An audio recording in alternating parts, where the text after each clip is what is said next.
Blessed art thou, O Lord our God, King of the universe, who has commanded us to light these Hanukkah lights. Amen. Thank you, Ellen.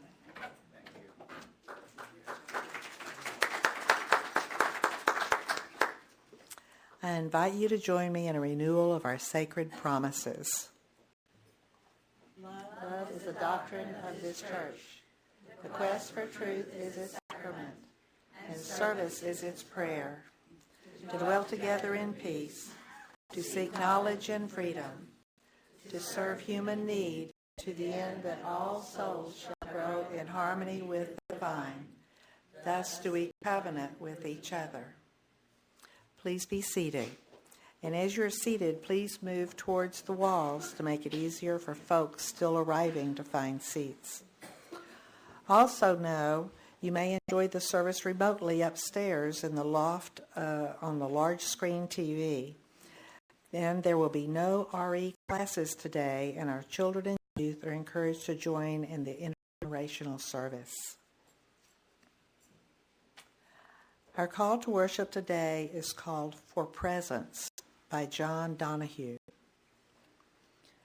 Awaken to the mystery of being here and enter the quiet immensity of your own presence. Have joy and peace in the temple of your senses. Receive encouragement when new frontiers beckon. Respond to the call of your gift and the courage to follow its path. Let the flame of anger free you of all falsity. May the warmth of heart keep your presence aflame. May anxiety never linger about you. May your outer dignity mirror an inner dignity of soul. Take time to celebrate the quiet miracles that seek no attention. Be consoled in the secret symmetry of your soul. May you experience each day as a sacred gift woven around the heart of wonder. Now, once again, please stand in body and spirit and join the Come As You Are choir, People Look East.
You may be seated.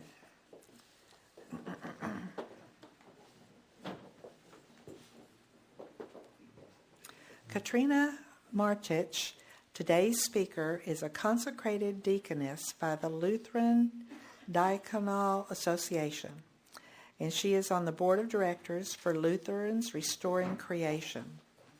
She holds a degree in agricultural engineering from Auburn University and a Master of Engineering from the University of Texas at Arlington. In addition to being a deaconess, Katrina is a licensed professional engineer in Texas and New Mexico and a certified professional in sediment and erosion control. Katrina is a speaker, trainer, and consultant who helps organizations find holistic approaches to today's environmental challenges. She has 20 years of practical experience as an environmental engineer in public and private sector positions. In addition to running her own environmental consulting company, Katrina has been an adjunct instructor for the University of Texas at Arlington and completed an internship with the Texas Interfaith Center for Public Policy. Katrina grounds her approach to environmental challenges in the justice tradition of the Abrahamic faiths, with a focus on personal and business practices that enable all people and life to thrive in this world. And now please welcome Katrina to our pulpit.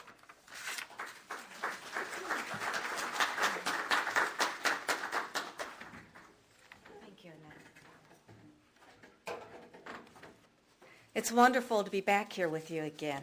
Thank you so much for inviting me. I was reminded that we share common beliefs and love for our home, the planet Earth, when I saw your T-shirts present at the climate strike in Fort Worth this past fall.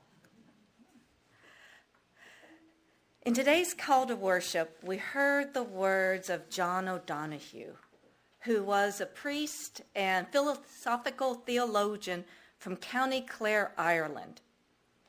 O'Donohue's faith was deeply rooted in Celtic spirituality. This is a spirituality that believes the divine is present throughout and within all of creation. Not that the trees and rocks, mountains, babbling brook are literally God, but that there is a spiritual presence in all of these that point us to and reveal the divine and connect us to something greater than ourselves.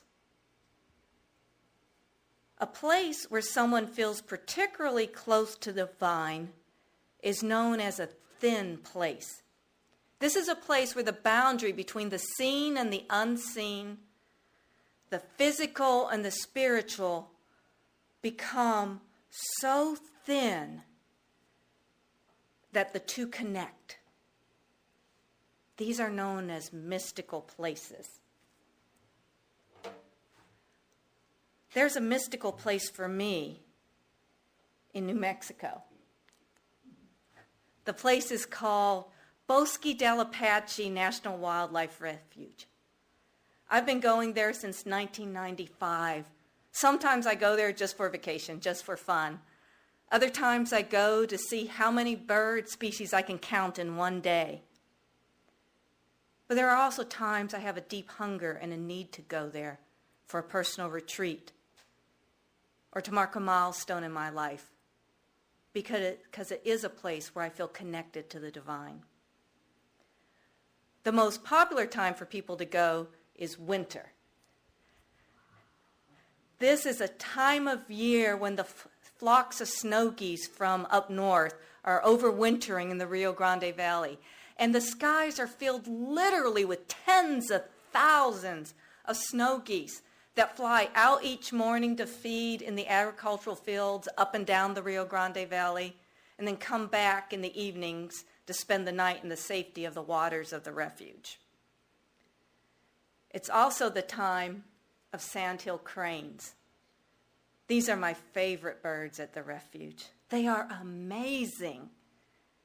They can live to be over 20 years of age, and they form bonded pairs for their entire life. They also, throughout the year, stay in family units. So if you look at this picture, there's cranes throughout it in the foreground and in the background. You start looking closely, you'll see they're in little clumps, little family units, like the three in the front. One of the ways they maintain their bonds is by vocalizing. And so when they are there at Bosque del Apache in the thousands, it's a noisy place. And Marty found a clip for me that I hope will illustrate that.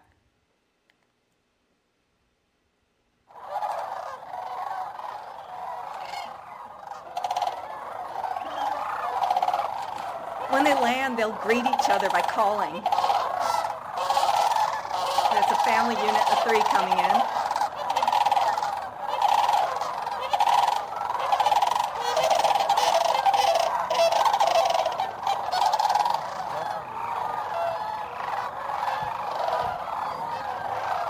And you see the beauty of the place with the mountains surrounding the Rio Grande Valley. This would be an evening fly-in after they've been feeding all day out in the fields. So if you haven't guessed by now, I like to spend a lot of time outdoors. And hiking is one of my pleasures in addition to bird watching. I am blessed to have a brother who lives in Anchorage, Alaska, and the means to travel there.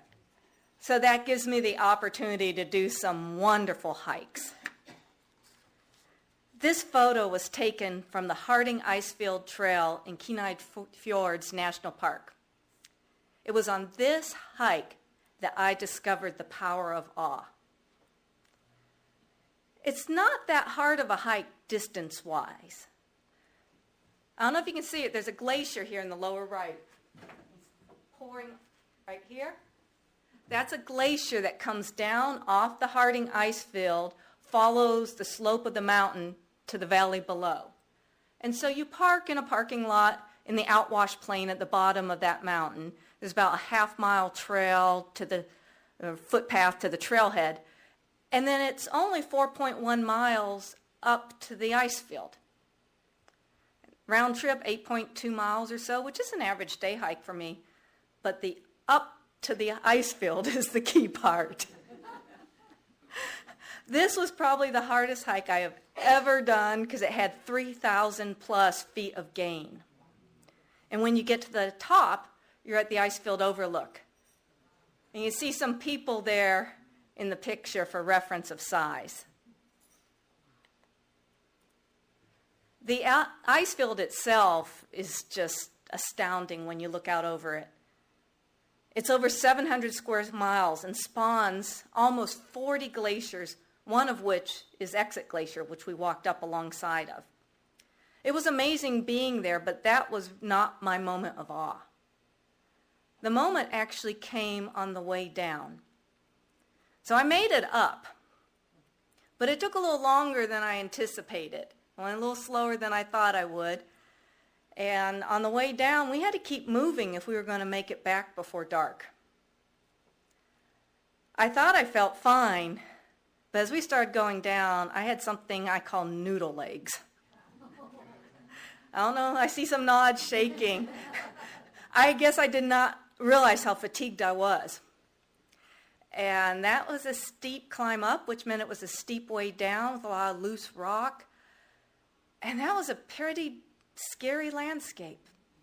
And I started really wondering, was I going to make it? Then I heard something. And it's hard to describe my reaction when I heard it.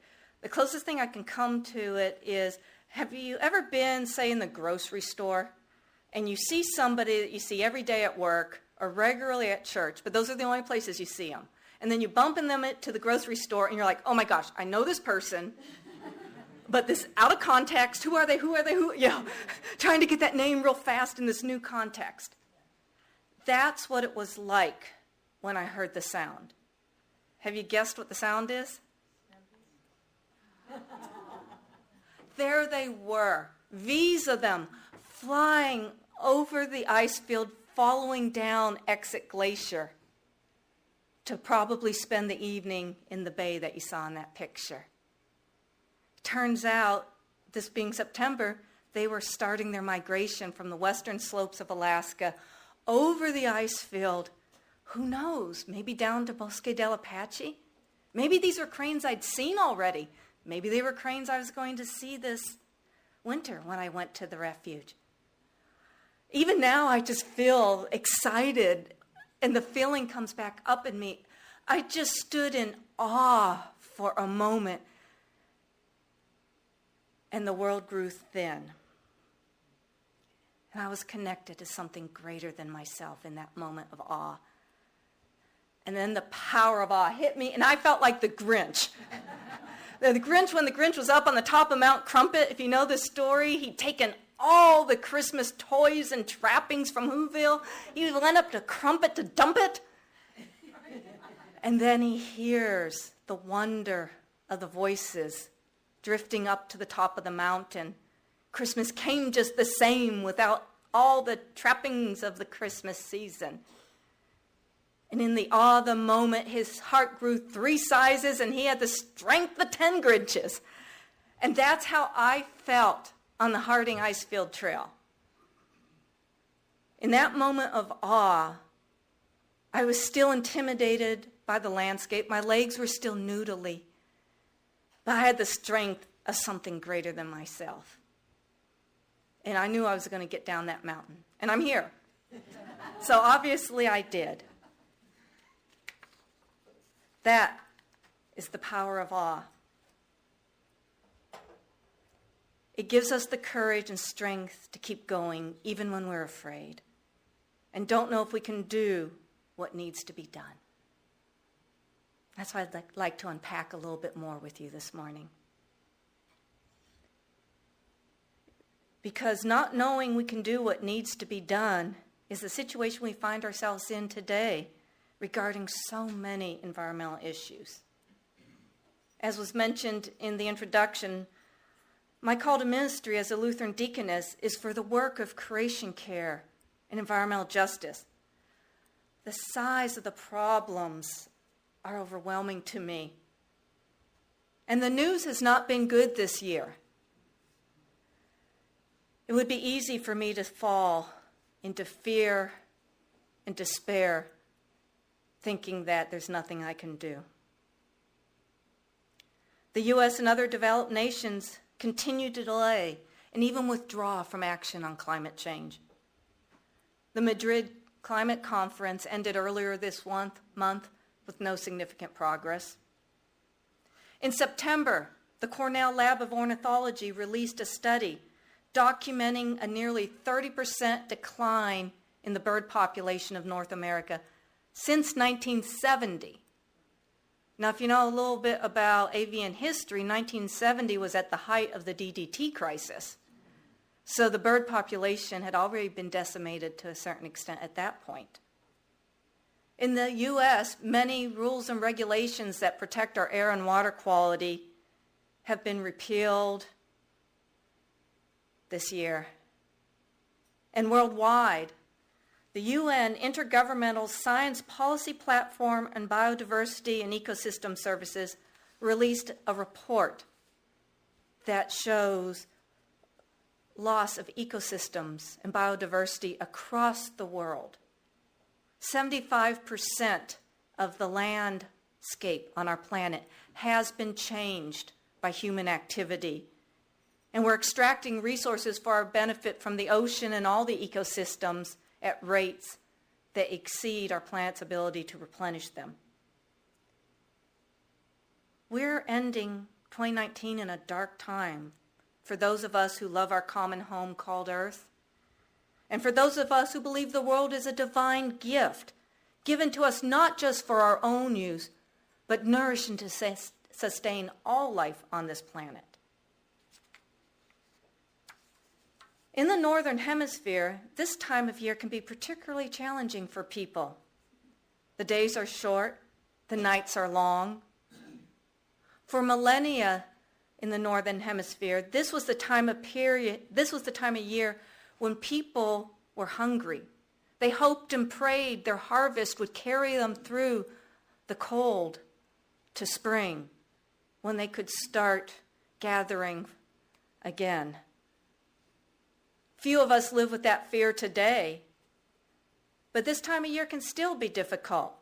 For some, the shorter period of daylight leads to depression. And like in days of old, It's still a time of flu and sickness as we spend more time inside and in close quarters with others. The holidays and the turning of the year can be a difficult time too, emotionally. The holidays have a way of exposing the brokenness and the loss within families. The passing of a calendar year causes us to reflect back on the year and sometimes our lives, choices we made or didn't make, what could have been versus what was. And sometimes we just don't like what we see. Given the challenges of this time of year, it's understandable why our ancestors developed holiday traditions for the winter period. One of the oldest traditions is the winter solstice, which we celebrated last night. In the darkest time of the year, people celebrate the passage of the longest night and the start of the sun's return and the hope it brings. With the longer days come the promise that if you're farther north, snow will melt. And everywhere, things will get warmer. Life will return to the soil, and people will be fed. When Christianity spread across Europe, Christians selected this time of year to celebrate the birth of Jesus, and they co-opted some of the traditions from the solstice as part of the celebration. This morning we had the lighting of the menorah. The traditions of Hanukkah started older and aren't quite as well documented, but Jewish scholars believe that Hanukkah may have intentionally been set on the lunar calendar during this period of year, when the nights are longer leading up to the solstice and near the solstice. All of these traditions started in a time when people did not have the scientific understanding of the world that we have today, nor did they have the technology to control their environment. Neither did they have a belief that technology could solve all their problems. But maybe they had something else, something we still need today. Maybe they had a sense of wonder when looking at a scary world. Because wonder is at the heart of all of these traditions. The solstice celebration reminds people of the wonder of the seed and the new life growing in the frozen soil. With Hanukkah, the Jews wonder at one flask of pure oil sealed by a priest that was able to keep the candles, the lamps burning for 8 days. And Christians, in celebrating Christmas, wonder at God choosing to become human, like us and amongst us, in the form of a baby. And all these wonders, all these things happen while people are afraid for their lives, be it fear that they'd have enough food to get through the winter, or fear of the strife and war of their times, because that is nothing new on earth. We have always been living in difficult and dark times. According to Merriam-Webster, wonder and fear go together. In fact, they are actually the definition of awe. Our ancestors who developed these winter holidays intuitively knew that creating wonder can lead to awe, and there is power in awe. By connecting us to something greater than ourselves, awe gives us the courage to move forward, even when times are dark and we are afraid. And researchers are just starting to find that out with scientific study. The Greater Good Science Center at the University of California, Berkeley, about 15 years ago, started studying awe and its effect on people. It's a relatively new science, but some of the preliminary findings are really pretty fascinating to me.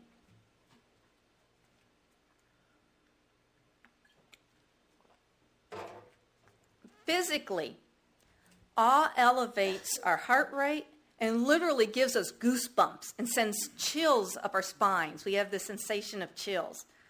The studies are showing a correlation between people who report feeling more awe and lower levels of a protein in our immune system called cytokine. It's a marker of chronic inflammation. And we know that stress can cause inflammation, and those who feel awe have decreased levels of stress feelings. And so they still don't know yet the cause and effect, but there is a correlation. Psychologically, in addition to reducing feelings of stress, the studies are showing people who report feeling awe also report feeling they have more available time, increased feelings of connectedness with others, and an overall more positive mood. Some studies are also showing there may be a connection between experiencing awe and improved critical thinking. Underlying all of these findings are two things that people consistently report about the experience of awe. The first is it's outward looking. Their attention is shifted away from themselves, much like the cranes have shifted my attention away from my fear and my weak legs. The second thing people report about feeling awe is that they have a feeling of connection to something beyond themselves, something greater than themselves, something divine. They feel like they have tapped into a hidden source of strength outside of themselves, just like I did on the Harding Icefield Trail. In short, awe reminds us of O'Donohue's words in the call to worship today, which are, awe awakens us to the mystery of being here. Research is showing one more thing about awe that I really think is important in these dark times. What they found is that people who express frequently feeling a sense of awe have actions that are kinder or more generous to others. Now, kindness and generosity are something we're in short supply of in the world today. And I think they're going to be essential if we are going to have the transformative changes that we need to overcome the environmental and other crises that are challenging our world today. Cultivating our sense of wonder and the feeling of awe that comes from it may be what we need for these dark days here at the end of 2019. Awe can be an antidote for the inward-looking paralysis of fear that comes with dark times. For a long time, I thought awe was just a matter of luck, happenstance, being in the right place at the right time. The research, though, is showing that is not true. Awe is something we can cultivate within ourselves. We start by making it a spiritual practice to put ourselves in places or situations where we've experienced awe in the past. So where have you felt awe? Maybe it's in the natural world, where I so often experience it. But I've also had moments of awe playing in concert bands and orchestras, where all of a sudden there's a moment in the music where the music transcends the sum of the parts. It's something much more. And literally chills go up my spine. I have to tell myself, keep playing, because I'm overwhelmed with the sense that I'm connected to something larger. Awe can be found in many of the creative arts. It's realized when we hear music, maybe read a poem or see a painting, and it touches us so deeply inside that spontaneously tears well up in our eyes. Some people find awe seeing the world through the wonder in the eyes of their children or grandchildren. These are only a few of the examples where you might experience awe. But putting ourselves in places where we can experience awe is only the first step, the outward step. We also have to create an inward space that is receptive to wonder and awe. And that may be the most important step. There are characteristics that researchers find are common to people who report often feeling awe. And they are things that we can develop within ourselves. The first is an openness to new experiences. The second is a willingness to accept ambiguity. What that means is being open to the fact that there may be more than one interpretation or one understanding of an event or an experience. And maybe the most important characteristic of people who are prone to awe is an appreciation for beauty, creativity, and gratitude. Developing these traits within ourselves can help us see wonder in the most common of things. Things such as an oil lamp staying lit or a swaddled baby. These were common things in their days, but inspired awe when interpreted with a sense of wonder. What quiet miracles might be happening around us in the common things of our lives, if only we saw them with a sense of wonder and awe? Sometimes I think this is what Jesus meant when he said, "The kingdom of heaven belongs to those who are like children." The world becomes a thin place, a little closer to the divine, when we see it with a sense of wonder and realize the awe and the power of being connected to something greater than ourselves. My holiday wish for you then, in the words of John O'Donohue, is that you may experience each day as a sacred gift woven around the heart of wonder. Even amid, and maybe especially because of, the fears of our day. May this sense of wonder bring awe into your life. And may the power of awe bring you courage to face the challenges that lie ahead.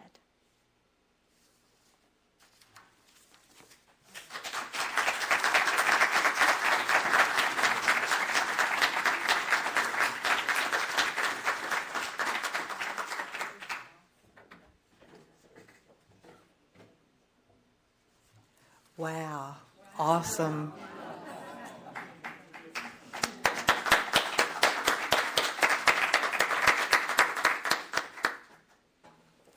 Thank you, Katrina. We are happy you were here with us today. As we have received, so we are asked to give. Please use the offering envelopes provided. Green envelopes are for pledges or gifts to Pathways. Gold envelopes are for donations to our outreach partner. And today we will be doing a special offering collection at Pathways. Worthy Now, the UUA Prison Ministry, sends printed classroom and worship materials to UUs incarcerated around the country. There are currently between 200 to 300 UUs incarcerated in Texas, with 2/3 of those in the 6 state prisons in North Texas. The NTUC, our North Texas Community of Churches, is providing matching funds up to a total of $5,000 for contributions from North Texas UUs toward the Worthy Now ministry in North Texas. There is still about $600 of matching fund money not allocated.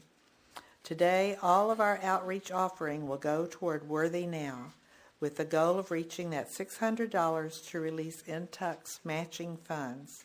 So let's all put our pennies and dollars in the tray to support Worthy Now.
thank you for your generous gifts, kindly and freely given this morning and electronically or by mail throughout the month to support this congregation and our outreach efforts. Your offering is truly appreciated. We hope that each of you on your individual path through the joys and questions of life found some common ground with your fellow travelers here at Pathways today. As Katrina extinguishes our chalice flame, let us join in these words written by Katrina. We extinguish the chalice to mark the end of our time here, but the light remains in each of us. May we carry the light into the world, using it to see the quiet miracles around us, to experience a sense of wonder in the mystery of our existence, and to be encouraged by the power of awe. To all of our first-time visitors, we hope you enjoyed the service today. Come again. It is always something different and wonderful here. If you would like to learn more about Pathways, stay around after worship, have some coffee and snacks, and talk with us. We'd love to meet you. Be sure to share your contact information with us at our welcome table out in the foyer. And if you like, sign up on our website for our weekly e-newsletter to be informed of events coming up at Pathways. There are meetings and events here at Pathways throughout the week. Here are just a few along with other announcements. For our full lineup, see Pathways Weekly or the events calendar on our website, pathwaysuu.org. Also, take home the order of service sheet inside the packet on your chairs because it has the dates of upcoming events on the announcement side. Because of Christmas and New Year's celebration, some groups will not meet this week and next, so double check before you go. Join our community for a short service at 6 p.m. on Christmas Eve, Tuesday, December 24th. We'll light candles, sing well-loved songs, share poetry and readings, and have some Christmas cookies and cider before heading out for other activities of the season with friends and family. And there will be a special visit from Mrs. Claus, so bring your kids. Next Sunday, December 29th, we will gather together for a pre-New Year's celebration potluck lunch at 11:30 here in the sanctuary. If your last names start with A to G, please bring an entree to share. Last names starting with H to S will be providing the sweets and desserts for all of us. And T through Z, last name people, will bring appetizers and sides to round out our menu. We look forward to a fun feast next week. We'll probably all have to go on a diet afterwards. Cloud Atlas by David Mitchell is a big read. So if you want to join the Women's Book Club discussion on Thursday, January 2nd at 1 p.m., you might want to start reading this one now. The book club welcomes newcomers. We are now forming a special activities committee, and we are looking for passionate people with imagination, ideas, organizational skills to develop a calendar of events for a full year. Coffee houses, garage sales, art show, talent show, haunted house. The possibilities are endless. So if you're interested, please contact Lynn Hannaford. Where's Lynn? Way back in the back there. After we break for coffee and conversation, we continue with our adult discussion groups. Today's TED Talk here in the sanctuary is Your Body Was Forged in the Spectacular Death of Stars. We are all connected by the spectacular birth, death, and rebirth of stars, says astrophysicist Enrico Ramirez Ruiz. Journey through the cosmic history of the universe as Ramirez Ruiz explains how supernovas forge the elements of life to create everything from the air you breathe to the very atoms that make you. That sounds awesome. On My Path will meet upstairs in the loft. This is a group for adults to celebrate and deepen their individual spiritual journey. It is open to all seekers from any path and is a safe place to speak your truth in a circle of trust. Visitors and newcomers are welcome and encouraged to attend either of these adult discussion groups. Parents, please pick up your children from the nursery and RE immediately after Common Ground so that all ages can share in the fellowship and food. The nursery will reopen at 11:30 for the adult discussion groups. And now, please stand as you are willing and able and join the Come As You Are choir in singing our closing hymn, The Magic of the Night.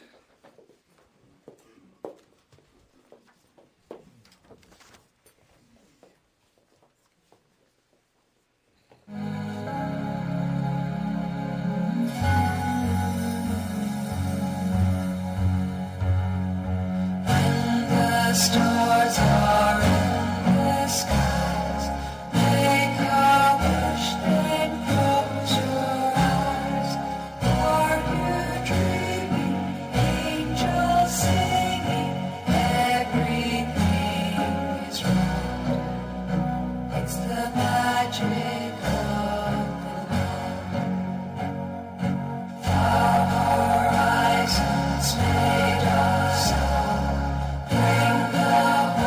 Each child will know someone's dreaming, bells are ringing, everything is fine.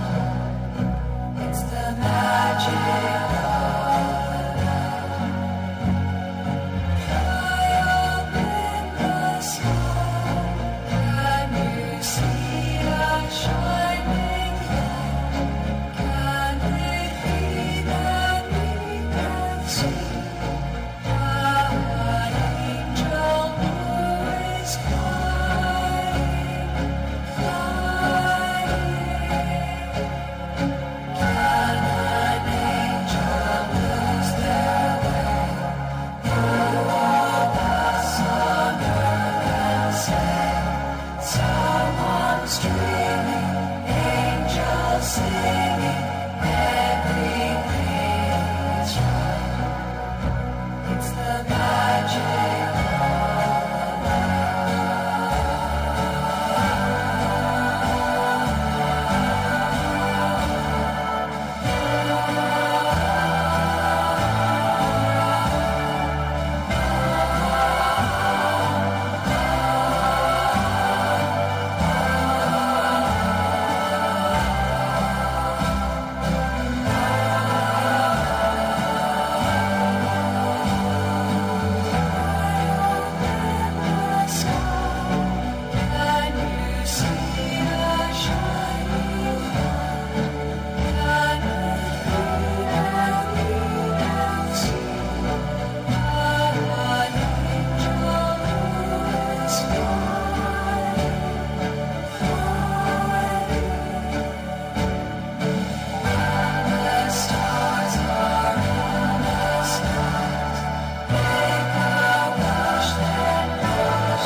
Our benediction today is The Work of Christmas by Howard Thurman.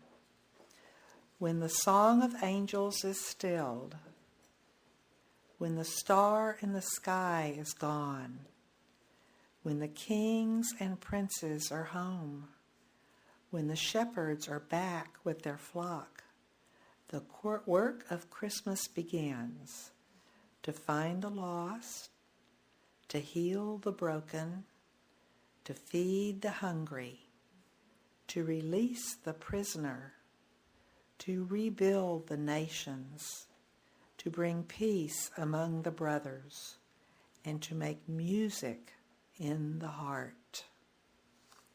Go in peace, and Merry Christmas.